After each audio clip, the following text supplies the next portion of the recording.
Hello everyone. आजच्या पहिल्याच लेक्चरमध्ये तुमच्या प्रिन्सिपल ऑफ मॅनेजमेंटचा सब्जेक्ट जो आहे त्यामध्ये तुमचं सर्वांचं स्वागत. या सेमिस्टरचा सेकंड सेमिस्टरचा आपला पहिलाच लेक्चर आहे. या पहिल्या लेक्चरमध्ये आपण इंट्रोडक्टिव्ह पार्ट बघणार आहोत. इंट्रोडक्शन हा पार्ट जो आहे काही लोक त्याला निग्लेक्ट करतात, पण तसं करायचं नाहीये. जो पहिला लेक्चर असतो त्यामध्ये तुम्हाला ओव्हरऑल पूर्ण सब्जेक्ट मध्ये तुम्ही काय स्टडी करणार आहात याबद्दल आपण डिस्कशन करतो. त्यामुळे पहिला लेक्चर हा सगळ्यात महत्वाचा आणि मोस्ट इम्पॉर्टंट असणार आहे. माझ्याकडे जो या सेमिस्टरला सब्जेक्ट आहे तुम्ही स्क्रीनवर बघू शकता, प्रिन्सिपल्स ऑफ मॅनेजमेंट. मॅनेजमेंटचा कोर्स तुम्ही चूज केला, BMS ला आला, बॅचलर ऑफ मॅनेजमेंट स्टडीज, तर त्याचे काही प्रिन्सिपल्स तुम्हाला स्टडी करायला मिळतील या सेमिस्टरमध्ये, की ज्यामुळे काही गुड मॅनर्स, काही गुड थिंग्स तुम्हाला स्टडी कराल तर तुम्हाला इन फ्युचर तुमच्या फ्युचरमध्ये त्या गोष्टी तुम्हाला उपयोगी पडतील. हे प्रिन्सिपल्स जे आहेत ते खूप इझी आणि सिम्पल लँग्वेज मध्ये तुम्हाला देण्याचा प्रयत्न केलेला आहे. आपला सिलेबस तसा खूप ओव्हरऑल तुम्ही जर स्टडी केला तर तुमच्या लक्षात येईल की सिलेबस तसा खूप लिमिटेड आहे. पण त्यामध्ये ज्या काही थिअरीज किंवा जे काही डिस्क्रिप्टिव्ह मॅटर दिलेलं आहे तर ते तुम्ही लक्षात घ्यायचंय. तुमच्या ज्या काही नोट्स आहेत डेली तुम्ही काढायच्या आहेत. आज माझं लेक्चर असेल फ्रायडे सॅटर्डेला, मला वाटतं आपले टाइम टेबल मध्ये 2 दिवस लेक्चर आहे. तर आपण काय करतो की एका दिवशी जर 2 लेक्चर असतील तर आपण कंबाईन एकच लेक्चर जास्त वेळाचं रेकॉर्डिंग करणार आहोत. मीटिंग संपली तर पुन्हा रिजॉईन करायचंय तुम्ही. ओके, तर ह्या सगळ्या नोटीस मी तुम्हाला मध्ये मध्ये उगाच ब्रेक आणून देणार नाहीये. तुमचं अटेंडन्स मस्ट असणार आहे. अटेंडन्स तुम्ही चॅट बॉक्स मध्ये जेव्हा तुम्ही मीटिंग जॉईन करता तेव्हा तुमचं नाव आणि रोल नंबर द्यायचा आहे, जे की अटेंडन्स आमच्याकडे सेव्ह असणार आहे. इंटरनलला त्याचा खूप फरक पडतो, हे लक्षात ठेवा. मी पुन्हा पुन्हा सांगेन की अटेंडन्स तुमचं सगळ्यांचं मस्ट असणार आहे. माझ्या लेक्चरलाच नाही तर सगळ्या ऑल लेक्चरला तुमचं अटेंडन्स कंपल्सरी आहे. ओके, कारण आता आपले जे काही सिस्टीम सुरू आहे, ऑनलाईन लेक्चर्स होत आहे, यामध्ये तुम्ही इंटरेस्ट दाखवल्याशिवाय आपल्याला रिझल्ट मिळणार नाहीयेत. एक वन वे कम्युनिकेशन असून चालणार नाहीये. फक्त टीचर्स त्यांचं काम करतायत आणि स्टुडंट्स आरामात घरी झोपलेले असतील तर त्याचं आउटपुट झिरो असणार आहे. आपल्याला फक्त पास व्हायचं नाहीये, तर आपण एवढे पैसे भरून आलात तर त्याचं तुम्हाला आउटकम्स मिळाले पाहिजे, तुम्हाला त्या सब्जेक्टचं नॉलेज मिळालं पाहिजे. ओके, त्यामुळे मी पुन्हा पुन्हा ही नोटीस देणार नाही. हा आपला पहिलाच लेक्चर असल्यामुळे मी तुम्हाला या नोटीस दिलेल्या आहेत. माझ्या प्रत्येक लेक्चरला सगळ्यांनीच जॉईन करावं असं मी एक्सपेक्ट करते. आणि तुमच्या काही अडचणी असतील तर 100% तुम्ही त्या शेअर करायच्या आहेत. असंच घरात बसून राहायचं नाहीये. तुमचे जे काही प्रॉब्लेम्स आहेत, तुम्हाला एखाद दिवशी जमत नसेल तरी सुद्धा आपण चॅनलवर आपल्या ते अपलोड करतो व्हिडिओज, त्यामुळे तुम्ही तिथूनही पाहू शकता. पण अटेंडन्स हा मस्ट असेल. तुम्हाला मीटिंग जॉईन करणं हे कंपल्सरी आहे. सो इथे आपण आज प्रिन्सिपल ऑफ मॅनेजमेंट स्टडी करताना त्यामध्ये 4 युनिट्स दिलेले आहेत. First, second, third. फर्स्ट आहे nature of management, second one is planning and decision making, third one is that organising, आणि fourth directing, leadership, coordination and controlling. म्हणजे हा बेसिक कॉन्सेप्ट आहेत. तर आपण डीपली जर त्याचं स्टडी करायला गेलो तर तुमच्या लक्षात येईल की नेचर ऑफ मॅनेजमेंट यामध्ये आपल्याला एक्झॅक्टली मॅनेजमेंटचं नेचर म्हणजे नक्की काय स्टडी करायचं आहे. तर यामध्ये मॅनेजमेंटची कन्सेप्ट काय आहे, मॅनेजमेंट म्हणजे एक्झॅक्टली काय आहे हे स्टडी करायचंय. त्याचे सिग्निफिकन्स, कॅरेक्टरिस्टिक स्टडी करायचे, त्याचा रोल आणि स्किल्स स्टडी करायचे आहेत. मॅनेजमेंटच्या लेवल्स आपण स्टडी करणार आहोत की मॅनेजमेंट एक्झॅक्टली कोणत्या लेवलने काम करत आहे. हायर लेवल आहे, लोअर लेवल आहे, मिडल लेवल आहे, कुठल्या लेवलला काम कशा पद्धतीने केलं जातं याचाही स्टडी इथे केला जाणार आहे. त्यानंतर आहे कन्सेप्ट, POD, SCORD. यामध्ये प्लॅनिंग पासून ते तुम्हाला लास्ट एंड तक, म्हणजे ज्याला आपण म्हणतो प्लॅनिंग, ऑर्गनायझिंग, डायरेक्टिंग, अशा पद्धतीच्या छोट्या छोट्या कन्सेप्ट आहेत की जे इन ऍडव्हान्स तुम्ही काय केलेलं असतं, डिसाईड केलेलं असतं, दॅट इज कॉल्ड प्लॅनिंग. तुम्हाला माहिती आहे. तसं इथे मॅनेजरियल ग्रेड म्हणून एक प्रकार दिलेला आहे, की नक्की हे ग्रेड म्हणजे काय आहे? याचा आपल्याला काय उपयोग करता येतो? प्रॅक्टिकली आपल्याला इम्प्लिमेंट कसं करता येतं? त्यानंतर आहे इव्होल्यूशन. मॅनेजमेंटची कन्सेप्ट स्टडी करतोय, तर ऑब्व्हियसली आपल्याला इव्होल्यूशन स्टडी करावं लागेल, की मॅनेजमेंटची सुरुवात नक्की कशी झाली? ओके.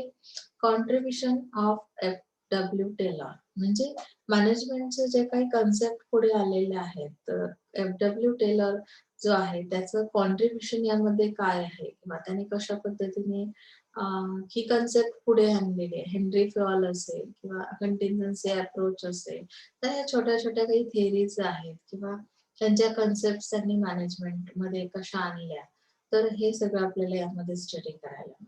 सेकंड युनिट जो आहे तुमचा प्लॅनिंग अँड डिसिजन मेकिंग. यामध्ये काय की मीनिंग आहे. प्लॅनिंगचं मीनिंग, त्याची इम्पोर्टन्स. प्लॅनिंग विदाउट प्लॅनिंग अपन काही करू शकतो का? अगर हमने कुछ प्लान ही नहीं किया है, तो हमारा फ्यूचर किस तरह का होगा? तो अगर हमें कुछ अचीवमेंट्स लेने हैं, तो यहाँ पे नेसेसरी थिंग क्या है कि हमें प्लान करना पड़ता है, उसका इम्पोर्टेंस पता होना ज़रूरी है। प्लानिंग के लिए एलिमेंट्स कौन से यूज़ करने चाहिए, उसकी प्रोसेस क्या होगी कि फर्स्ट स्टेप में हम क्या करेंगे, सेकंड स्टेप में हमारा डिसीजन क्या होगा, उसके लिमिटेशंस भी यहाँ पे बताए। अगर हम किसी चीज का प्लान तैयार करते हैं तो हर एक चीज के लिए लिमिटेशंस रहते ही है। ये जनरल लाइफ के लिए भी रूल है। आपको फ्रीडम दिया पेरेंट्स ने कि आप जो भी करोगे सही करोगे, उनका ट्रस्ट है आपके ऊपर। लिमिट्स कुछ लगाना बहुत जरूरी है। कंट्रोल में सिस्टम होना बहुत जरूरी है। तो ये लिमिट्स अगर नहीं रहते तो प्लान भी हमें कभी कभी क्या करते हैं, धोखा देते। तो डिसीजन मेकिंग क्या है, डिसीजन मीनिंग उसका क्या है, डिसीजन मेकिंग का इम्पोर्टेंस क्या है, प्रोसेस क्या है, उसके टेक्निक्स क्या है। हम डिसीजन लेते हैं ना, बहुत बार डिसीजन गलत भी हो सकते हैं। तो अगर हमें डिसीजन करेक्ट वे से अगर हम लेते हैं, तो शायद हमारे डिसीजन सही रहेंगे और हमें अचीवमेंट मिलेगी। तो बिजनेस में या जनरल लाइफ में भी डिसीजन मेकिंग पावर का होना बहुत जरूरी है। Okay. Next is organising. Organising ही जी कन्सेप्ट आहे यामध्ये स्ट्रक्चर्स दिलेले आहेत की मला कुठली गोष्ट ऑर्गनाइज करायची आहे. हम प्रोग्राम ऑर्गनाइज करते हैं ना, आप लोग देखते हो, तो प्रोग्राम को ऑर्गनाइज करने के लिए एक स्ट्रक्चर बनाया जाता है, रिस्पॉन्सिबिलिटीज को प्रोवाइड किया जाता है, कुछ राइट्स आपको प्रोवाइड किए जाते हैं, आपको कुछ अथॉरिटी दी जाती है। उसके थ्रू हम क्या करते हैं, पूरा मैनेजमेंट करते हैं और प्रोग्राम को अरेंज करते हैं। तो उसके लिए कुछ स्ट्रक्चर्स है। प्लान अगर मुझे बनाना है, ऑर्गेनाइज करना है कोई किसी चीज को, तो यहाँ पे स्ट्रक्चर में आता है formal, informal, line and staff, matrix, इस तरह के स्ट्रक्चर दिए ऑर्गेनाइज करने के लिए। उसके एडवांटेजेस और लिमिटेशंस भी दिए। अगर हमें लिमिटेशंस के बारे में भी जानकारी है तो ऑब्वियसली हम प्लान अच्छा ही करेंगे, अच्छी तरह से हम ऑर्गेनाइज कर सकते हैं प्रोग्राम को। तो ये यहाँ पे हमें स्टडी करना है। डिपार्टमेंटेशन क्या है, किस चीज के बेस पे हम डिपार्टमेंटेशन करते हैं, कुठल्याही गोष्टीचं मी डिपार्टमेंट जेव्हा कंपनीमध्ये असते, मार्केटिंग आहे, फायनान्स आहे, HR आहे, असं जर जेव्हा मी डिपार्टमेंट काय करते, डिवाइड केले जातात. त्या डिपार्टमेंटमध्ये काही अपॉइंट केले जातात एम्प्लॉई. तर हे सगळं करताना मग त्यामागे बेस कुठला असेल? कुठल्या बेसवर मी हे डिपार्टमेंटेशन केलंय? मग त्यासाठी आपल्याला डिपार्टमेंटेशन स्टडी करावं लागेल. स्पॅन ऑफ कंट्रोल काय आहे? मग त्यासाठी काही थिअरी दिलेली आहे. ग्रेकोनास थिअरी आहे. Factors affecting span of control, centralisation, decentralisation concept काय आहे? एखादी सिस्टीम सेंट्रलाइज आहे किंवा डिसेंट्रल, तुम्ही आतापर्यंत हे वर्ड्स ऐकलेले असतील, तर मग त्या पद्धतीने आपल्याला हे स्टडी करायचं. डेलिगेशन, आता डेलिगेशन मध्ये काय काय प्रोव्हाइड केलं जातं, अथॉरिटी अँड रिस्पॉन्सिबिलिटी. हे एक रिलेशनशिप आहे. जसं मी तुम्हाला क्लासमध्ये सॉरी, तुम्ही क्लासमध्ये आलेलाच नाही, मी मागच्या वर्षीच्या मुलांनाही हेच सांगितलं की बऱ्याच वेळेस आपल्याला अथॉरिटी ही गोष्ट जी आहे त्याबद्दल नॉलेज असतं, पण रिस्पॉन्सिबिलिटीकडे बरेच केसेसमध्ये दुर्लक्ष केलं जातं. मेरा अगर ये राइट है कि स्टूडेंट हो तो मुझे जो भी स्टडी मटेरियल है वो मिलना चाहिए, बुक्स का मिलना जरूरी है, तो मेरी रिस्पॉन्सिबिलिटी क्या है? एज अ स्टूडेंट जैसे आपके राइट से आपको कुछ अथॉरिटी दी जाती है, उसी तरह से आपका रिस्पॉन्सिबल होना भी बहुत जरूरी है। रिस्पॉन्सिबिलिटीज भी आपके कुछ है। कुछ लोग जो है वो रिस्पॉन्सिबिलिटीज को तो निभाते नहीं, लेकिन राइट्स जो है उसके ऊपर बहुत ज्यादा कंसंट्रेशन उनका रहता है। जैसे कि कंपनीज में भी बहुत बार ऐसे होता है कि आपको जो भी परफॉर्म करना है, आपकी आपकी जो रिस्पॉन्सिबिलिटी है उसे अगर आप कंप्लीट करते हो, तो शायद आपके प्रमोशंस होते हैं या आपको कुछ अथॉरिटीज प्रोवाइड किए जाते हैं। ओके ना? तो इसका रिलेशन एग्जैक्टली क्या है, किस तरह से हमें सोचना चाहिए या हमारी सोच किस तरह की होनी चाहिए। तो इसके लिए मैनेजमेंट हमें हेल्प करता है।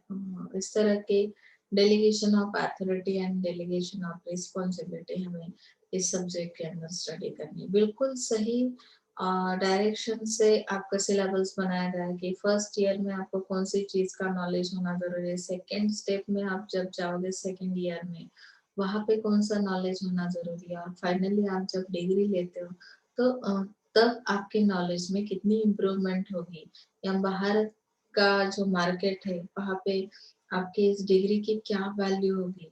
तो नॉलेज का होना बहुत जरूरी है। आप बहुत लोग सोचते हैं कि एग्जाम तो ऑनलाइन ही होने वाले, कुछ तो हमें लिखना नहीं है, ऑब्जेक्टिव तो हम इजीली आसानी से इधर उधर ढूंढ के भी लिख सकते हैं, लेकिन जो नॉलेज है वो कहीं से हम चुरा नहीं सकते, वो तो हमें खुद कमाना पड़ता है।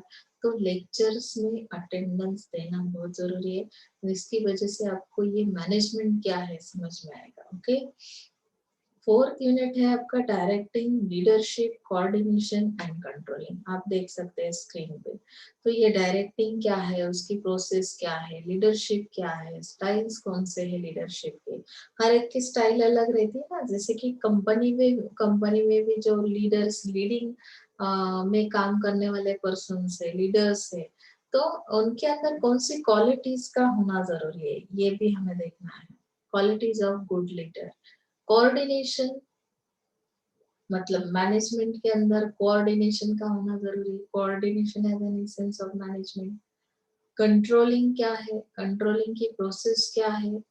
किसी भी चीज को कंट्रोल करना इतना आसान है, जैसे कि हमने टीवी का रिमोट लिया और हमने बटन दबाया तो टीवी ऑन टीवी ऑफ। इस तरह से हम पर्सन्स को भी मैनेज कर सकते हैं, कंट्रोल कर सकते हैं, नहीं ना। तो इसके लिए कुछ टेक्निक्स अप्लाई किए जाते हैं, कुछ प्रोसेस की जाती है, जिसकी वजह से वो सिस्टम, कंपनी के सिस्टम है, बिजनेस की सिस्टम है, हमारे अंडर कंट्रोल रहती है। ओके ना? रिसेंट ट्रेंड्स, ग्रीन मैनेजमेंट के बारे में आपने सुना तो होगा शायद, कभी 12th तक आपका ये टॉपिक हुआ भी होगा कि ग्रीन मैनेजमेंट क्या है, सीएसआर क्या है, कारपोरेट सोशल रिस्पॉन्सिबिलिटी। इस रिस्पॉन्सिबिलिटी के अंदर आपको क्या सीखना है, कौन सा स्टडी है जिसकी वजह से हमें सीएसआर समझ में आ सकता है। तो इस तरह का बिल्कुल सही और बिल्कुल सिंपल सा आपका सिलेबस है। अगर आपका कंसंट्रेशन सही रहा तो आप फर्स्ट डे ही क्या कर सकते हैं कि पूरा सिलेबस मैंने अभी एक्सप्लेन किया, उसकी वजह से आपको एक आइडिया मिली है कि ये सब्जेक्ट, ये टॉपिक्स किस तरह के बहुत इंटरेस्टिंग टॉपिक्स है। आप पूरे ध्यान से इसमें ये करना है, स्टडी करना है। इसका आपके बिजनेस में भी ये नॉलेज जो है वो यूजफुल है। जॉब के लिए जाओगे, कुछ गुड मैनर्स है, गुड थिंग्स है जो कि आप अपने रेगुलर लाइफ में भी इम्प्लीमेंट कर सकते हैं। ओके ना? सो हम लोग अभी स्टार्ट करते हैं हमारा जो नेक्स्ट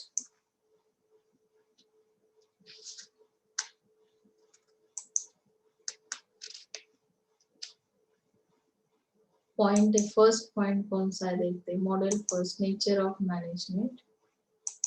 उसके अंदर अभी फर्स्टली हमें स्टडी करना है मीनिंग। ओके, मैनेजमेंट मतलब क्या है? What is mean by management? Management has been practiced in some form or the other since the inception of civilization. Management is an activity which is essential. Wherever there is a group of people working in an organization, people in organizations are performing various tasks, but they are all working towards the similar objectives. and management aims at guiding their efforts towards achieving a common objective, a goal, and thus management has to see that tasks are accomplished and goal are achieved with the least amount of resources at the minimum cost. बहुत simple language में बताया कि management एक activity है। हम management करते हैं मतलब क्या करते हैं, एक्टिविटी करते हैं। एक्टिविटी किस तरह की होगी, जहाँ पे ग्रुप ऑफ पीपल्स वर्क करते हैं, सेम सिमिलर टास्क करते हैं, उनका परफॉर्मेंस जो है, जो टास्क वो करने वाले हैं, तो उसके थ्रू हमें क्या करना है कि एक ऑब्जेक्ट को अचीव करना है। हम लोग दौड़ते हैं, आप रोज दौड़ लगाते हो घर के सामने या ग्राउंड पे, तो आपकी अचीवमेंट, आपका ऑब्जेक्ट क्या है, आपको वेट लॉस करना है, आपको मिलिट्री में भर्ती होना है, या कोई और चीज। ऐसे ही तो कोई सुबह उठ के नहीं घूमता है या भागता नहीं है, दौड़ नहीं लगा सकता। आपका कुछ ना कुछ एक ऑब्जेक्ट रहता है ना। वैसे ही मैनेजमेंट के अंदर, मतलब कि एक ग्रुप जब एक्टिविटी करता है, ऑर्गेनाइजेशन के अंदर एक्टिविटी करता है, तो उनका उस एक्टिविटी के पीछे एक ऑब्जेक्ट है। उस ऑब्जेक्ट को उन्हें अचीव करना है, इसके लिए वो ग्रुप ऑफ पीपल्स क्या कर रहे हैं, एफर्ट्स ले रहे हैं। अभी एफर्ट्स लेते वक्त, गोल को अचीव करते वक्त आपको एक चीज ध्यान में रखनी है। कौन सी चीज ध्यान में रखनी है, मैंने एफर्ट्स तो बहुत लिए, लेकिन वहां पे मैंने ये ध्यान नहीं दिया कि मुझे क्या करना है, कम से कम रिसोर्सेस में और मिनिमम कॉस्ट के अंदर मुझे मैक्सिमम आउटपुट लेना है। अभी आप बोलोगे ये कैसे पॉसिबल है, अगर मेरा मैनेजमेंट सही है, मेरा प्रॉपर मैनेजमेंट है, तो ही ये चीज पॉसिबल हो सकते है, बरोबर की नाही? तुमचं मॅनेजमेंट कसं आहे, तुम्ही कसा प्लॅन तयार केलेला आहे, त्यावर ते डिपेंड करतं की मिनिमम रिसोर्सेस यूज करून तुम्हाला मॅक्झिमम आउटपुट द्यायचं आहे। जसं आता मी तुम्हाला एक मागे एक्झाम्पल दिलं होतं, मला आठवत नाही की तुम्हालाच दिलं होतं की मागच्या वर्षीच्या बॅचला दिलं होतं, की जेव्हा तुम्ही किचन मध्ये एखादा मेनू तयार करताय, तर मेनू तयार करताना क्वालिटी त्यामध्ये येण्यासाठी कुठली एखादी डिश आहे समजा, जसं मी तुम्हाला मागे एक्झाम्पल सांगितलं होतं की तुम्ही बिर्याणी बनवताय, बिर्याणीची क्वालिटी बेस्ट येण्यासाठी त्यामध्ये तुम्ही कुठले इन्ग्रेडियंट्स यूज केले आणि किती प्रमाणात यूज केले, त्यावर काय आहे, डिपेंड क्वालिटी आहे। म्हणजे तुम्हाला काय करायचंय की कमीत कमी इन्ग्रेडियंट्स यूज करून तो टेस्टी ती कशी बनेल बिर्याणी, तर यावर फोकस करणार आहात तुम्ही। म्हणजे इथे तुम्हाला काय करायचंय, मिनिमम रिसोर्सेस यूज करायचे, मॅक्झिमम आउटपुट द्यायचं आहे, क्वालिटी त्याची बेस्ट असली पाहिजे। मी काय केलं की मला माहिती आहेत इन्ग्रेडियंट्स, मग जेव्हा तुम्ही त्यामध्ये मसाले ऍड केले, ते इतके एक्सेसिव्ह टाकले की त्यामुळे तुमची टेस्ट बिघडली ना त्या मेनूची। म्हणजे काय झालं की तुमचं इथे कॉस्ट इन्क्रीज झाली, मॅक्झिमम तुम्ही तिथे रिसोर्सेसचा यूज केला आणि मिळणारं आउटपुट 0 होतं, कारण त्याची टेस्ट बिघडलेली आहे। म्हणजे ऑब्जेक्ट तुमचं सक्सेस झालं का? नाही, तुम्हाला समोरचा कस्टमर सॅटिस्फाय करायचा आहे। तर मॅनेजमेंटचा इथे उपयोग होतो की इन्ग्रेडियंटचं तुम्ही जे काही प्रमाण आहे, ते कशा पद्धतीने घेतलंय, किती वापरता येईल, त्यासाठी आपण YouTubeला जाऊन लगेच काय करतो, व्हिडिओज बघतो रेसिपीजच्या आणि मग ठरवतो की हे रेसिपीमध्ये कुठली गोष्ट, मसाले किती प्रमाणात आहेत, मीठ किती प्रमाणात आहे, कांदा किंवा ऑनियन किती वापरला गेला। ऑनियन वापरतात म्हणून तुम्ही अख्खे 4-5 ऑनियनच टाकलेत, तुमचा भात किती होणार आहे, तो तांदूळ त्यासाठी तुम्ही राईस किती यूज केला, ह्या सगळ्या गोष्टींचं एक प्रॉपर मॅनेजमेंट असतं। आणि ते मॅनेजमेंट कसं असतं की मिनिमम रिसोर्सेस यूज करून मॅक्झिमम आउटपुट घ्यायचं, least amount of resources at a minimum cost. Okay, that is called management. म्हणजे मिनिंग कळलंय तुम्हाला, कन्सेप्ट काय? Management is the process of planning, see next paragraph, organizing, stuffing, directing, controlling the enterprise resources efficiently and effectively for accomplishing the objectives of the organization। तो management की जो process है उसके अंदर कितनी सारी चीजें आती है, प्लानिंग करना जरूरी है। मैंने प्लान किया है कि मुझे मेन्यू तैयार करते वक्त क्या चाहिए, इतने इंग्रेडिएंट्स चाहिए, तो मुझे उसको ऑर्गेनाइज भी करना पड़ेगा ना सही से, कि कौन सी चीज किस प्लेस पे मिलती है, तो वहां से मुझे उस टाइम में वो अवेलेबल करनी है। इसी तरह से कंपनी का भी है, कोई अगर प्रोडक्शन का काम कर रही है कंपनी, मैन्युफैक्चरिंग कर रही है, तो मैन्युफैक्चरिंग करते वक्त किसी प्रोडक्ट का, तो जो भी प्लान आपका है वो इम्प्लीमेंट करते वक्त जो भी आप रिसोर्सेस यूज कर रहे हो, इंग्रेडिएंट्स उसके लिए चाहिए, मटेरियल चाहिए, तो उसे क्या करना होगा, हमें ऑर्गेनाइज करना होगा, उसका स्टफिंग करना होगा। अगर मुझे एम्प्लॉय की जरूरत है, मुझे एम्प्लॉय अपॉइंट करना है कंपनी के लिए, तो स्टफिंग मतलब क्या है कि right person goes to the right job. अगर किसी भी पर्सन को मैं उठा के अपनी कंपनी में जॉब दे रही हूँ जो कि एलिजिबल नहीं है, मतलब क्या है कि हर एक टास्क या हर एक रिस्पॉन्सिबिलिटी एक अथोराइज पर्सन को ही दी जाती है। अथोराइज होना मतलब क्या है कि लायबल होना। अभी आपकी लायबिलिटी किस तरह से हम डिसाइड करेंगे कि जैसे कि आपको टीचर बनना है तो इलिजिबिलिटी क्राइटेरिया रहता है ना, आपकी सेट नेट आप हो, पोस्ट ग्रेजुएशन है, सेट नेट है, पीएचडी है, तो ही वो पर्सन वहाँ पे अपॉइंट किया जाएगा। ना कि मेरा रिश्तेदार है इसी वजह से मैंने वहाँ पे उसे अपॉइंट किया है। तो यहाँ पे मैनेजमेंट में के अंदर स्टफिंग का भी होना बहुत जरूरी है। Right person goes to right job. Directing का होना जरूरी है, डायरेक्शन देने के लिए कोई तो होगा ना। जैसे हमारे रियल लाइफ में हम एक आइडियल पर्सन रहता है हमारे लाइफ के अंदर, तो जो हमें गाइड करता है, फिर वो हमारे पेरेंट्स भी क्यों ना हो। पेरेंट्स भी हमें डायरेक्शन देते हैं, कंट्रोल करते हैं। अब एंटरप्राइज जो है, रिसोर्सेज जो है, तो एफिशिएंटली और इफेक्टिवली उसका यूज करना है रिसोर्सेज का। अदरवाइज क्या होगा कि हम ऑब्जेक्ट, ऑर्गेनाइजेशन का जो ऑब्जेक्ट है वो अचीव नहीं कर पाएंगे। तो मैनेजमेंट के अंदर ये सारी चीजें आती है। ओके, यहाँ तक समझ में आया। तो बेसिक है, बेसिक लेवल पे हम मैनेजमेंट का एक मीनिंग और कॉन्सेप्ट स्टडी किया है। अभी इसके अंदर एक मैरी पार्कर और उसने एक आपको डेफिनेशन दी है। एक डेफिनेशन तो आपकी बाय हार्ट ही होनी चाहिए अगर आप मैनेजमेंट के स्टूडेंट हो। What is mean by management, अगर कहाँ पे इंटरव्यू में क्वेश्चन आया तो आपको ये पता होना बहुत जरूरी है। Management is the art of getting things done through people. Management is the art. Art क्यों कहा गया? Art of getting things done through people. लोकांकडून काम करून घेणं ही एक कला आहे। तुम्ही कोणाला ऑर्डर दिली तर कोणी काम करतं का? ते एक स्किल आहे, लोकांकडून काम करून घेणं आहे आणि तेच मॅनेजमेंट आहे. That is called management. समजलं?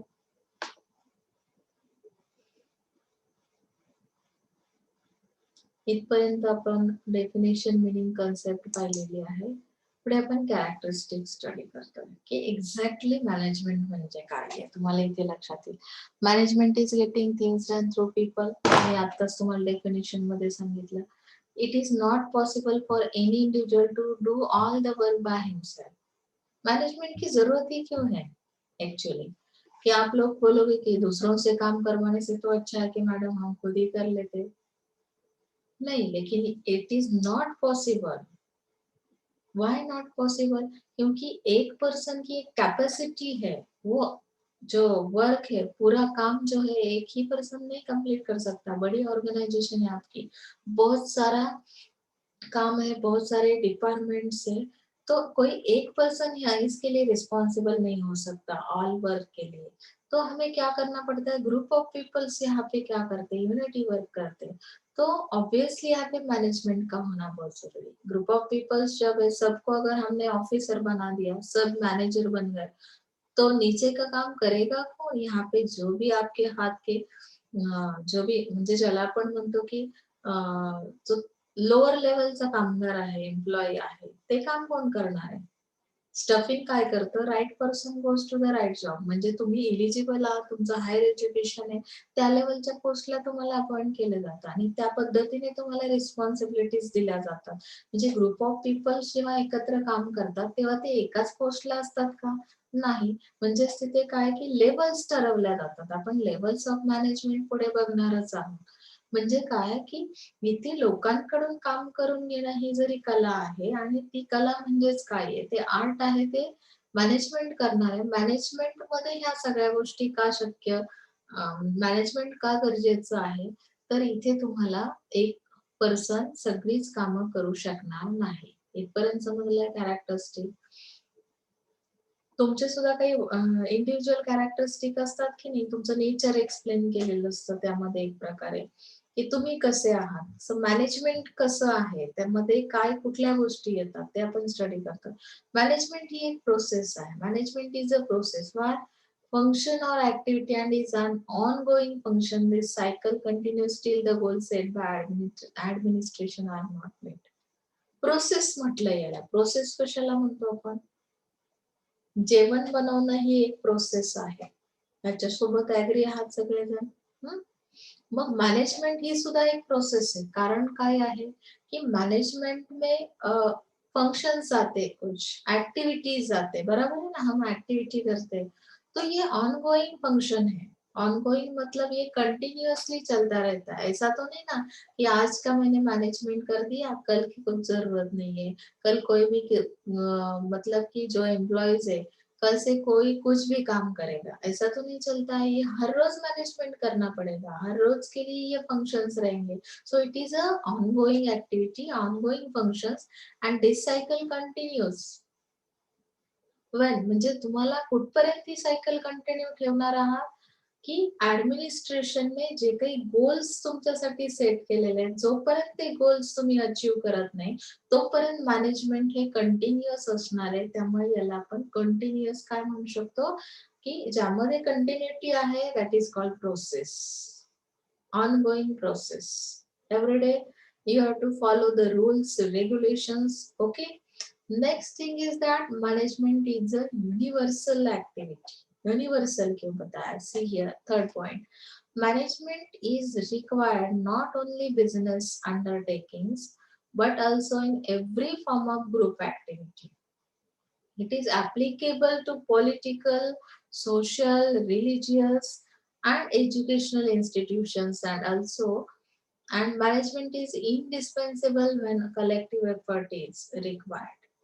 तो यहाँ पे यूनिवर्सल क्यों बताया कि मैनेजमेंट कभी ओनली बिजनेस रिलेटेड ही नहीं होता है, ये ग्रुप एक्टिविटी ओनली बिजनेस में ही नहीं होती या ऑर्गेनाइजेशन में नहीं की जाती। तो ऑल ओवर मतलब कि ऑल ओवर सेक्टर्स जो है, इंस्टीट्यूशंस है, एजुकेशनल इंस्टीट्यूशन है, अभी हमारे यहाँ भी तो मैनेजमेंट है ना। आप अभी फर्स्ट ईयर बीएमएस के क्लास में है, तो आपके लिए कौन सा मैनेजमेंट किया जाता है? आपके टाइम टेबल है, आपका एग्जाम शेड्यूल है, डेली शेड्यूल है, सब मतलब कि एव्हरीथिंग विल बी मॅनेज। मग यामध्ये तुम्हाला एज्युकेशनल इन्स्टिट्यूट मध्ये जसं आहे, पॉलिटिकल लेवलला पण आहे, की तुमच्या ज्या काही इलेक्शन्स होतात, त्यासाठी तुम्ही नागरिक शास्त्र शिकलात की नाही? हं. त्यामध्ये काय सांगितलं जातं, की दर 5 वर्षांनी काय होईल? इलेक्शन घेतले जातील. त्यामधून तुमचे लीडर्स चूज केले जातील. तर हे काही रूल्स रेग्युलेशन्स बनवले, ते ॲक्टिव्हिटीज त्यामध्ये आहेत. सो इट इज मॅनेजमेंट हे एव्हरीडे करावं लागतं. ऑनगोइंग प्रोसेस आहे, याशी तुम्ही ॲग्री आहात, बरोबर? मग ही एक युनिव्हर्सल ॲक्टिव्हिटी काय आहे, की ऑल ओव्हर सगळ्याच फील्डमध्ये ही वापरलं जातं management. So it is called a universal activity. Management is a science as well as an art. आता आपण मॅनेजमेंट हे आर्ट आहे हे आपण मागे स्टडी केलं मीनिंग मध्ये. पण हे सायन्स पण आहे. त्याचं कारण काय आहे? सायन्स मध्ये एक फॉर्म्युला दिलेला असतो बघा. तुम्हाला प्रूव्ह करायचं असतं. बरोबर ना? आणि मग ते प्रूव्ह करण्यासाठी तुम्ही स्टेप बाय स्टेप प्रॅक्टिकल्स करत जाता आणि फायनली तुमचं आउटपुट येतं. म्हणजे तुमचं आउटपुट काय असणार आहे हे तुम्ही स्टार्टिंगलाच डिसाईड केलेलं असतं. Same as it is. Management क्या करता है कि पहले गोल सेट करता है, अब वो अचीव करने के लिए फिर प्रोसेस या एक्टिविटी की जाती है, ऑनगोइंग प्रोसेस की जाती है और फाइनली हमें जब अचीवमेंट मिलती है दैट मीन्स आपके गोल्स अचीव होते हैं तो यहाँ पे मैनेजमेंट कंप्लीट होता है। तो साइंस में जिस तरह से प्रैक्टिकल करने के बाद हमें रिजल्ट मिलते हैं, वो रिजल्ट पहले से हमने सेट किए रहते हैं कि इस प्रैक्टिकल का रिजल्ट ये आना जरूरी है। उसी तरह से मैनेजमेंट की भी ऑनगोइंग प्रोसेस है। मैनेजमेंट भी फर्स्टली क्या करती है, उनके ऑब्जेक्ट सेट करती है, उसके बाद वो प्रोसेस कंटिन्यू की जाती है। मैनेजमेंट कंटिन्यूअसली चलता रहता है। So it is called as an art and also science. Okay? Management is a profession. हमें मैनेजमेंट को प्रोफेशन क्यों कहा गया है? Because there are recognized principles of management which are being useful in practice, and it involves specialized training and is governed by ethical code arising out of its social obligations. अभी ये profession है, इसके अंदर training भी दिया जाता है, training provide किया जाता है। क्यों ट्रेनिंग प्रोवाइड किया जाता है? जिसके अंदर ट्रेनिंग प्रोवाइड करते हैं उस कोर्स को हम क्या करते हैं, प्रोफेशनल कोर्स है।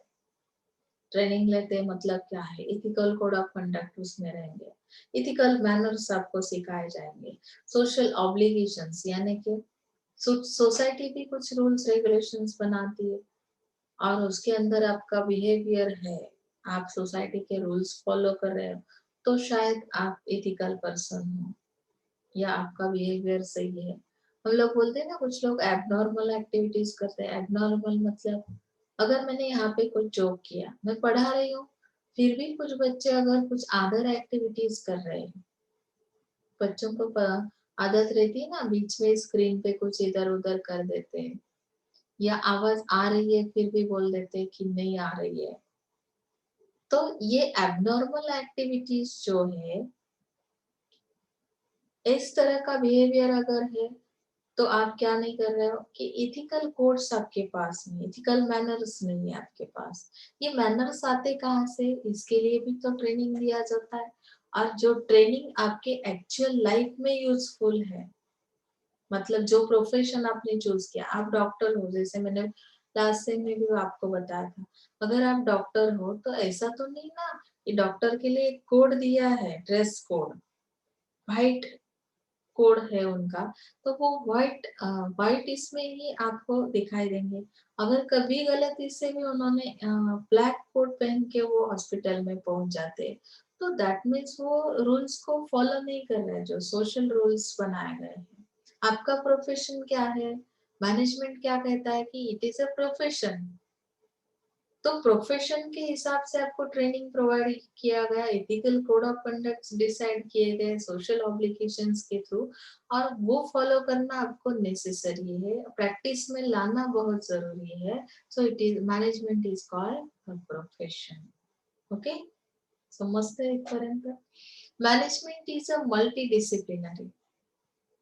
अभी यहाँ पे बताया कि management has to deal with human behavior under vibrant circumstances. Therefore, it depends upon wide knowledge resulting from several disciplines like engineering, sociology, psychology, economics, anthropology. Multidisciplinary क्यों है? क्योंकि हर एक प्रोफेशन के लिए अलग तरह के रूल्स रेगुलेशंस है, डिसिप्लिन है। स्कूल का टाइम कितना है, 7:30 का है। 7:30 को जब आप एंटर होते हो स्कूल में तो पहले प्रेयर का होना बहुत जरूरी है। इमरजेंसी सर्विस है, हॉस्पिटल की सर्विस है, हॉस्पिटल के लिए कुछ रूल्स रेगुलेशंस अलग है, वहां पे पिन ड्रॉप साइलेंस का होना बहुत जरूरी है। बराबर है ना, आप एंटर करते हो हॉस्पिटल में तो पहले से आपको ऐसा पिक्चर दिखाई देता है कि यहाँ पे बिल्कुल शांति रखनी है, कोई आवाज नहीं आनी चाहिए, क्योंकि बीमार पेशेंट्स वहां पे रहते हैं, उनका रूल रेगुलेशन अलग है। अगर हम टीचिंग में, टीचिंग प्रोफेशन है तो टीचिंग के रूल्स डिसिप्लिन अलग है। टीचिंग में अगर हमने ऐसा कर दिया तो नहीं चलने वाला, हमें तो बोलना ही पड़ेगा। अगर हमें आपको टीच करना है तो ऑब्वियसली टीचर से यहाँ पे बात करेंगे, ओके ना। तो इसका डिसिप्लिन अलग है। सो मैनेजमेंट तो हर एक जगह पे किया जाता है, लेकिन मल्टी डिसिप्लिनरी है। हर एक फील्ड के लिए अलग अलग टाइप का मैनेजमेंट किया जाएगा, अलग अलग डिसिप्लिन होगा। ओके, 7 पॉइंट है, management is a group activity. जैसे ग्रुप ऑफ पीपल्स अगर काम कर रहे हैं तो मैनेजमेंट वहां पे होना जरूरी है, उनको उनके प्लान्स होंगे, उनको हर चीज को ऑर्गेनाइज किया जाएगा, एक दूसरे के साथ कोऑर्डिनेट किया जाएगा। अगर डिपार्टमेंट भी है, दो डिपार्टमेंट है, अगर हम आप एजुकेशनल इंस्टीट्यूट में देख रहे हो कि आपके कितने डिपार्टमेंट्स है, अभी आप एक ही बिल्डिंग में अगर लेक्चर्स होते हैं, आईटी डिपार्टमेंट है, सीएस है, बीएमएस है, लेकिन इन डिपार्टमेंट्स के बीच अगर कोऑर्डिनेशन नहीं होगा तो शायद कोई भी ग्रुप एक्टिविटी नहीं हो सकती एक साथ, ओके ना। अभी हमारा गैदरिंग का फंक्शन होता है तो अभी क्या होता है कि ऑल डिपार्टमेंट्स, मतलब कि यहाँ पे साइंस डिपार्टमेंट भी है, आर्ट्स भी है, कॉमर्स भी है, हमारा आईटी का भी है, तो ऑल डिपार्टमेंट्स के बीच में कोऑर्डिनेशन नहीं रहा तो ऑल बच्चे जो भी है पार्टिसिपेट करने वाले स्टूडेंट्स जो है वो एक साथ परफॉर्मेंस नहीं कर सकते ऑन स्टेज। तो हमें क्या करना पड़ता है, इसकी वजह से कोऑर्डिनेशन करना पड़ता है। कोऑर्डिनेशन के थ्रू हम एक दूसरे के साथ शेयर करते हैं, हमारे जो भी एक्टिविटीज है या हमारे प्लान है उसे शेयर किया जाता है। वैसे ही कंपनी का भी है या कोई भी सेक्टर हो, मैंने अभी एजुकेशनल सेक्टर का आपको एग्जांपल दिया समझने के लिए। तो ये ग्रुप एक्टिविटी है, मैनेजमेंट किसी एक आदमी के लिए, एक पर्सन के लिए नहीं किया जाता। समजते इथपर्यंत समजलंय? 7 पॉइंट्स मिनिमम अपेक्षित आहेत. मॅनेजमेंट हे डायनामिक आहे असंही सांगितलेलं आहे. खूप सारे जास्तीचे एक्सेसिव्ह पॉइंट्स दिलेत. आपण आपल्याला जेवढे गरजेचे आहेत तेच बघणार आहोत. सिलेबस ऍज पर सिलेबस आपण जाणार आहोत. नीड हा पार्ट दिलेला नाहीये. सिग्निफिकन्स म्हणजे कॅरेक्टरिस्टिक्स आपण स्टडी केले. रोल आणि स्किल्स तुम्ही नोट डाऊन करत चला, ज्याच्यामुळे काय होईल की आपण नक्की काय शिकलोय, कुठपर्यंत आलो हे तुमच्या लक्षात येईल. ओके. आता मॅनेजरियल स्किल्स आपण स्टडी करणार आहोत की manager is also known as a leader and administrative. See here, manager is a person who undertake the responsibilities and manages various function at different level in any kind of enterprise. There are 4 skills of managers are expected to have ability of technical skills.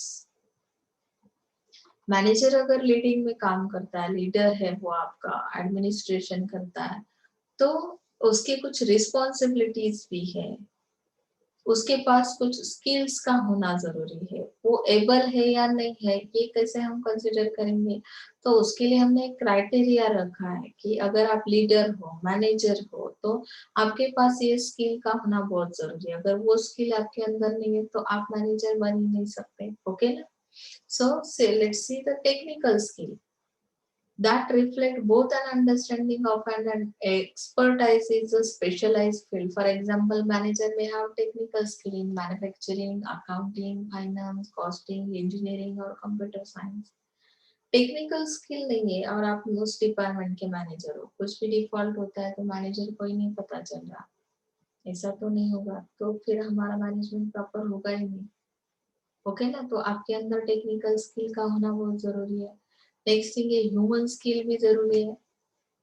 अभी human skill क्यों जरूरी है मैं वो भी आपको explain करूंगी। Human skills are skills related with managers ability to tactfully deal with others both as a member of a group and as a leader who gets things done through other. Management क्या करता है कि group of peoples के through हम काम करवा लेते हैं, किसी ग्रुप से काम करवाते। ग्रुप कब आपका काम सुनेगा या रिस्पॉन्सिबिलिटी दी है तो कुछ लोग कंप्लीट ही नहीं करते, लेकिन आपके मैनेजर के अंदर वो एबिलिटी या स्किल होना बहुत जरूरी है कि किस टैक्ट से हम काम कंप्लीट करवा सकते हैं। एक ग्रुप काम कर रहा है, ग्रुप के लिए एक रिस्पॉन्सिबिलिटी आपने दी है कि 10 दिन में आपको ये अचीवमेंट लेनी है, लेकिन ग्रुप को एक्टिवेट करने के लिए आपके पास कुछ टैग्स, कुछ स्किल्स होना जरूरी है। मैंने ओनली आपको बताया कि आपको ये चीज पढ़नी है, आपको ये नोट्स कंप्लीट करने हैं, उसके पीछे मोटिवेशन क्या है। मैं मैनेजमेंट पढ़ा रही हूँ, प्रिंसिपल ऑफ मैनेजमेंट मेरा सब्जेक्ट है, मेरे लेक्चर्स आपने अटेंड करने चाहिए, इसके लिए मेरे पास कौन सा स्किल है कि जिसकी वजह से मैं स्टूडेंट्स को अट्रैक्ट कर सकती हूँ, उनका कंसंट्रेशन उस सब्जेक्ट पे ला सकती हूँ। तो ये एक स्किल है, ह्यूमन स्किल, ग्रुप से काम करवाना। ओके। उसके लिए टैक्स यूज किए जाते हैं। आप लोग बोलते हैं ना कि मैं 2 मिनट में इनसे काम करवा सकता हूँ, मेरे पास आइडियाज है, मेरे पास टैक्ट है, बोलते हैं ना। तो ये एक लीडिंग वाला आपका स्किल है। नेक्स्ट है कंसेप्ट स्किल।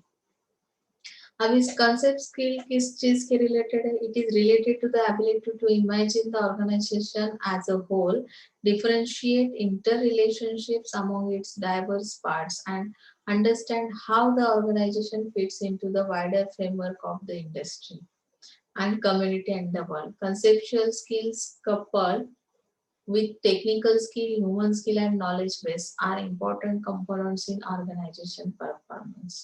अभी यहाँ पे इंटर रिलेशनशिप लगाना आना चाहिए, आपके पास वो एबिलिटी होनी चाहिए। दो कंसेप्ट है, दो कंसेप्ट को एक साथ मिला के मैंने एक थर्ड कंक्लूड निकाला है। दो फ्रेंड्स से हमेशा साथ में रहते, 2 दिन से वो एक साथ नहीं है, दो सेंटेंस है अलग अलग, दो कंसेप्ट अलग अलग है। 2 दिन से ये दोनों साथ में नहीं है, हमेशा वो एक साथ रहते हैं। कंसेप्ट का इंटर रिलेशनशिप क्या हुआ, मुझे अंडरस्टैंड करना पड़ेगा कि ये दो कंसेप्ट मिला के फाइनली मुझे क्या समझ में आ रहा है। इन दोनों के बीच कुछ हुआ है, इसकी वजह से नहीं है। जैसे कि बहुत सारे कंसेप्ट छोटे छोटे सॉरी, ऑर्गेनाइजेशन में भी बहुत सारे ऐसे छोटे छोटे कंसेप्ट रहते हैं, डिफरेंट डिफरेंट पार्ट्स रहते हैं। तो उन पार्ट्स को मिक्स करना, उससे कंक्लूजन निकालना और उसके ऊपर डिसीजन लेना, ये कंसेप्ट स्किल है। हम बहुत बार बोलते हैं ना, पूरी स्टोरी बताए फिर भी फाइनली आपने पूछा, पूरी रामायण बताई, फाइनली आपने पूछा राम की सीता कौन थी। समझ में नहीं आया ना? म्हण आहे ती एक मराठीमध्ये की रामाची सीता कोण होती। रामायण सांगितल्यानंतर जर तुम्हाला हे कळत नसेल तर मग तुम्हाला कन्सेप्टचा मिनिंगच लावता नाही आला, कन्सेप्ट जुळवता नाही आल्या, अंडरस्टँडच नाही झाल्या। तसं आहे इथे की वेगवेगळ्या इंडस्ट्रीमध्ये किंवा कम्युनिटीमध्ये बऱ्याचशा छोट्या छोट्या कन्सेप्ट असतात, त्यावरून आपल्याला त्याचं मिनिंग कळलं पाहिजे, अर्थ लावता आला पाहिजे। जसं मराठीत आणखी एक म्हण आहे, त म्हटलं की तपेले, बरोबर ना? ते सुद्धा लिडिंगचं स्किल आहे। लीडरला सगळं एक्सप्लेन करावं लागत नाही, त्याला एका वाक्यातही कळतं तुम्ही काय सांगताय, तुमच्या फिलिंग्स काय आहे। आपण बऱ्याचदा एखादा समोरचा बोलत असेल तर मध्येच त्याचं बोलणं तोडतो आणि मध्येच सांगतो की भावना पोहोचल्या, म्हणजे तुम्हाला जे अंडरस्टँड व्हायचं होतं, जो मेसेज त्याला द्यायचा होता, तो तुम्हाला त्याच्या 2 वाक्यातच समजलेला आहे। म्हणजे तुमच्याकडे ते स्किल आहे अंडरस्टँड करण्याचं, कन्सेप्ट स्किल आहे। Okay, design skills. अभी डिजाइन स्किल में क्या किया जाता है? It is the capability to solve the problems in a ways that will profit the enterprise. Managers must be competent and skillful in solving the problems. किसी चीज को design करना मतलब क्या है कि प्रॉब्लम्स को सॉल्व करना, और जब आपके अंदर वो स्किल है, आप एज ए लीडर उस ऑर्गेनाइजेशन में काम करते हो, तो पॉसिबल है कि आप ऑर्गेनाइजेशन को प्रॉफिट में ले जा सकते हो। बहुत सारे पर्सन ऐसे है कि अगर कुछ प्रॉब्लेम आती है तो उससे भाग जाते, राजीनामा देतात काही लोक, मला पेलवणार नाही। कंपनीमध्ये काही अचानक प्रॉब्लेम क्रिएट झाला तर काही लोकांना डिसिजन घेता येत नाही किंवा ते प्रॉब्लेम सॉल्व करण्याचं त्यांच्याकडे स्किल असत नाही। मग अशा केसमध्ये तुम्ही लीडर म्हणून काम करण्यास एबल नाही आहात, तुमच्याकडे डिझाईन स्किल असलं पाहिजे। एक प्लॅन जर तुमचा फ्लॉप होत असेल तर ए प्लॅन फ्लॉप झाला म्हणून तुम्ही तिथे राजीनामा न देता बी प्लॅन तुमचा रेडी असला पाहिजे। जेव्हा आपण अचीवमेंट घेतो एखादी, लाईफ मध्ये सुद्धा आहे, बरीचशी मुलं अशी आहेत की फर्स्ट सेमिस्टरला मला तेवढं आउटपुट मिळालं नाही, मग सेकंड सेमिस्टरला मी कोर्सच चेंज करू का? प्रॉब्लेम्स हे येतातच, प्रत्येक फील्ड मध्ये येतात, प्रत्येक तुमच्या लाईफच्या प्रत्येक स्टेज मध्ये प्रॉब्लेम येतात, पण ते सॉल्व्ह करण्याचं स्किल तुमच्याकडे असलं पाहिजे। त्याच्यावर सोल्युशन शोधता आलं पाहिजे, ना की तुम्ही तिथून पळवाट शोधायची आहे. लक्षात आलं? तर ते एक डिझाइन स्किल. मॅनेजरियल स्किल्स मध्ये आपण टेक्निकल स्किल पाहिलं, ह्युमन स्किल पाहिलं, कन्सेप्ट स्किल पाहिलं, डिझाइन स्किल पाहिलं. ओके. आपण आता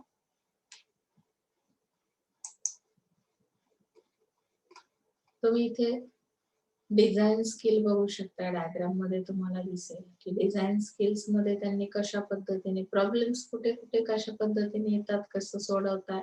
मिडल लेवलचं जे मॅनेजमेंट आहे त्यामध्ये ह्युमन स्किल्स येतात, की कशा पद्धतीने तुम्ही कॉन्सेप्ट समजून घेताय, पर्सन्स जे आहे त्यांना कसं अंडरस्टँड करताय. लोअर स्किल मध्ये येतं लोअर लेवलला टेक्निकल स्किल, की तुम्हाला जे काही रिस्पॉन्सिबिलिटी दिलेली आहे ती तुम्ही कशा पद्धतीने परफॉर्मन्स देताय. ओके.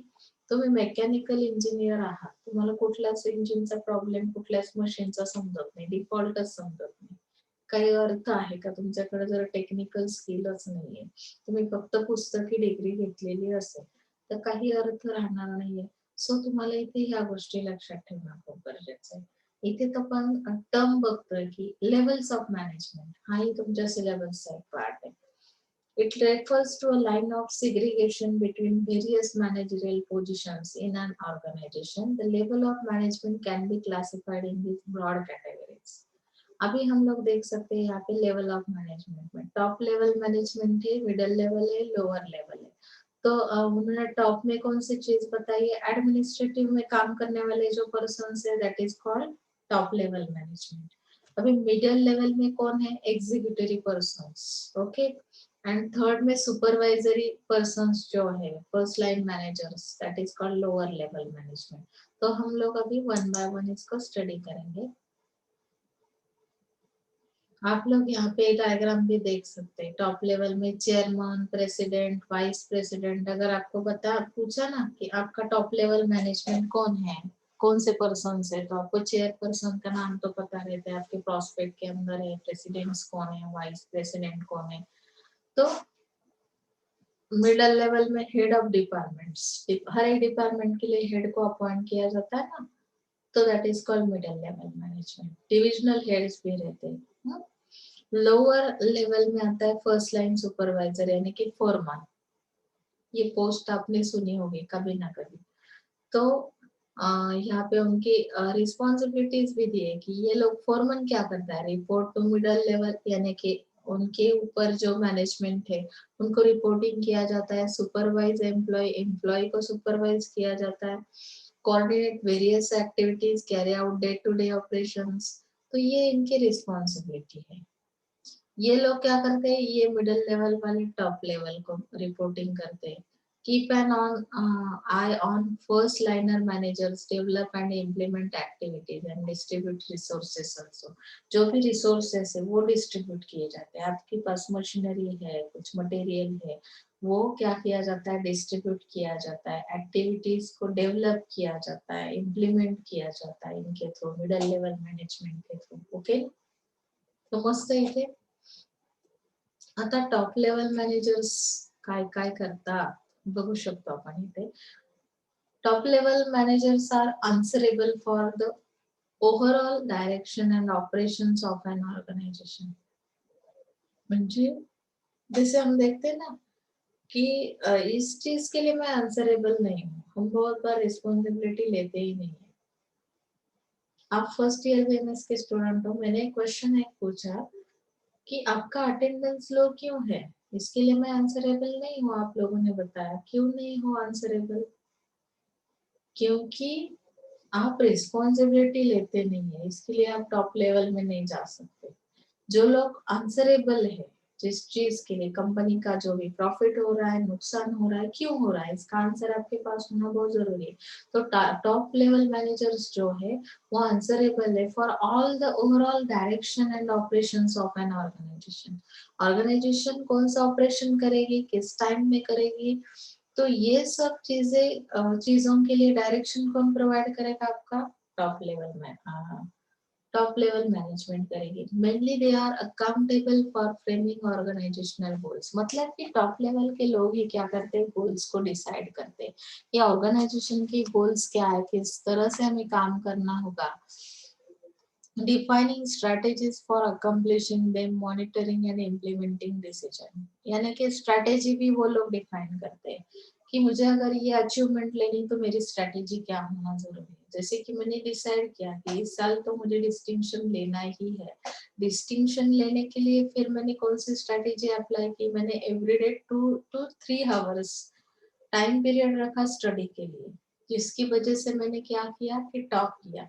तो यहाँ पे वो प्लान बनाना, उस पे अप्लाई करना, इम्प्लीमेंट करना, जो डिसीजंस आप ले रहे हैं, तो ये सब काम टॉप लेवल पे किया जाता है। Top level consist of board of directors, chief executive officer, president, chairman, and managing directors, and so on. Managers at different positions are accountable for interacting with representatives.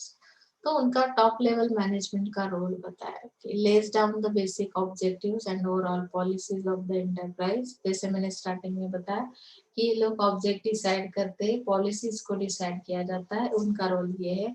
It issues essential instructions for preparing various departmental schedules. अगर आप किसी चीज के related decision ले रहे हैं, आपको plan को इम्प्लीमेंट करना है, गोल्स को अचीव करना है, तो ऑब्वियसली आपके जो डिपार्टमेंट्स आपने जो बनाए हैं, तो जो उनका कुछ शेड्यूल बनाना होता है। शेड्यूल के थ्रू हम लोग क्या करते हैं, कुछ इंस्ट्रक्शंस भी प्रोवाइड किए जाते हैं उस ग्रुप के लिए, उस ग्रुप को वो एक्टिविटी कंप्लीट करने के लिए। अगर इंस्ट्रक्शंस नहीं देंगे तो शायद प्रॉपर मैनेजमेंट नहीं होगा। तो ये भी इसेंशियल है टॉप लेवल पे। It prepare strategic plans and policies for the enterprise. C में आप देख सकते हैं यहाँ पे, C it prepare strategic plan. Strategy मतलब क्या आहे, युक्ती आहे, कल्पना आहे तुमची, की सपोज आपण म्हणतो की एखादा प्रॉब्लेम सॉर्टच होत नव्हता, मी एक स्ट्रॅटेजी वापरली. म्हणजे काय केलं की माझ्या क्रिएटिव्ह माइंड मधून जे काही आयडियाज मला मिळाल्या, त्यातली एक मी इम्प्लिमेंट केली आणि मला रिझल्ट्स मिळाले. पॉलिसी म्हणजे एक योजना आहे. हम पॉलिसी लेते हैं ना, पॉलिसी का मीनिंग आपको पता है। तो पॉलिसी के थ्रू भी हम क्या कर सकते हैं, इंटरप्राइज को सक्सेस मिल सकता है या ऑर्गेनाइजेशन प्रॉफिट में हो सकती है। Okay, next is it appoints departmental heads. Appointment है नहीं है ना, मैंने पहले ही बताया स्टफिंग के अंदर right person goes to right role. तो it appoints departmental heads. Departmental head कौन होगा, उसके किस पर्सन को वो अपॉइंटमेंट दी जाएगी, ये भी ये टॉप लेवल मैनेजर्स डिसाइड करते हैं। It controls and manages the actions of all the departments, and it is also accountable for maintaining the contact with the external environment. It provides leadership, guidance, and direction. Okay, अभी middle level management किस तरह से काम करता है कि यहाँ पे बताया it consist of the heads of all the departments like the production manager. मैंने बताया ना, हेड ऑफ द डिपार्टमेंट क्या है, मिडिल लेवल पे काम करते हैं, carry out the plans of the organization in accordance with the policies and instructions of the top management. Top management ने पहले ही कुछ पॉलिसीज बनाए, तो उसे इम्प्लीमेंट करना, उस प्लान को इम्प्लीमेंट करना, ये काम मिडिल लेवल पे किया जाता है। They understand and explain policies from top level management to lower level management.